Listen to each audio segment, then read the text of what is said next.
I want to tell you a story, and I hope the non-Christians in the audience will permit me to tell a story from the Christian scriptures. It's this great story about Jesus who is told that his friend Lazarus has died, and in fact has already been put in a tomb, wrapped in cloth and put in a tomb.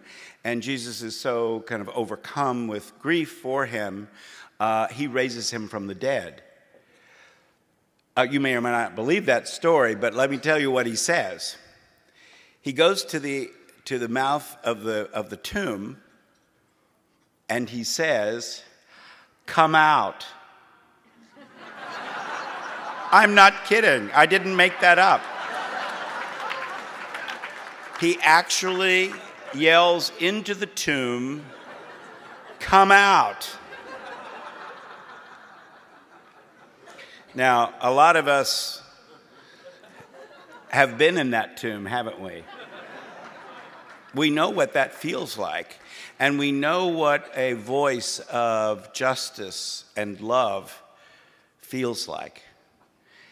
And it may use the words "come out" or something similar to it, but we know what it's like to step out into the sunshine.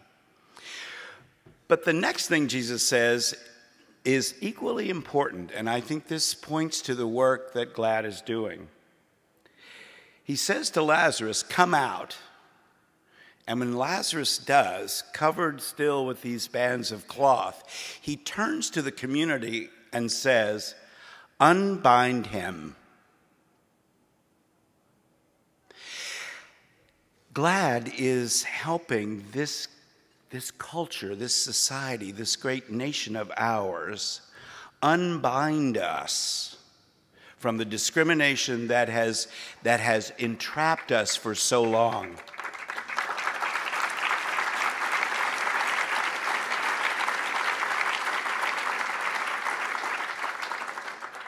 It is really important work, but it's work. It's hard work, and it costs money, and it takes energy, and it takes commitment, but it's work. You know, most of what I think I know about our movement, I learned from studying the civil rights movement back in the 60s. Well, I wasn't old enough, in the 60s really to study it then, but I've studied it since. And I am to this day, almost every day, mindful that African Americans went into the streets knowing they would face snarling dogs and fire hoses and sometimes death, and they did it anyway. They did it anyway. And they paid a price, and many of them paid the ultimate price. And sometimes I feel like in our movement, we're not willing to pay a price to achieve our rights, that somehow we're going to achieve full equality without interrupting our Sunday brunch. I'm serious about that.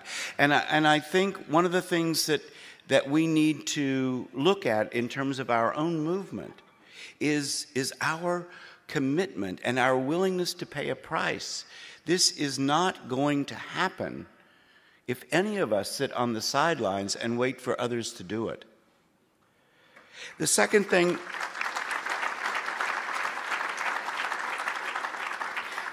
is, we have been in this for the long haul, but we have to be committed to staying in it for the long haul. We do stand on the shoulders of so many, from the drag queens and transsexuals and transgender people at the Stonewall Bar in New York, to Harvey Milk, to every kid or adult who went home to Podunk, Idaho and said, "Mom, Dad, I'm gay." There are so many people who have been a part of this movement, but it is going to still take a long time. And even after we achieve our full rights, it doesn't mean that hearts will have changed. Just because the Jim Crow laws came off the books in the 60s did not end racism. And just because girls get federal funding for sports does not mean that sexism is done. And even when we achieve our full civil rights as we deserve, there will still be work to be done. And so we have to be in this for the long haul, and we need allies. No one can take away the work and the commitment of African Americans in the 60s for their civil rights, but it was when white people began to understand that they were just as, well, not just as, but they were also deprived by that discrimination. It's when men began to see that they were being crippled by discrimination against women. And we have so many straight allies ready to help us, and we need more because we will only and always be a minority.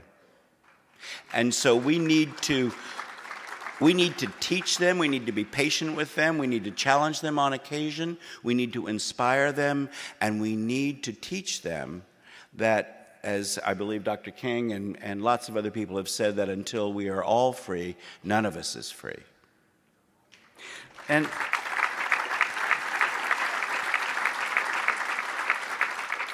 I'm giving you advice for which you have not asked, I understand.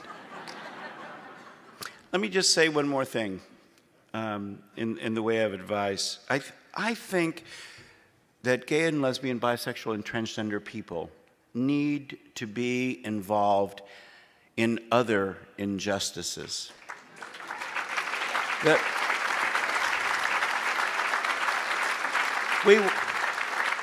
we wonder why, generally speaking, people of color are not out supporting us and joining in our movements. Well, when was the last time we did something around racial justice as gay and lesbian people, bisexual and transgender people?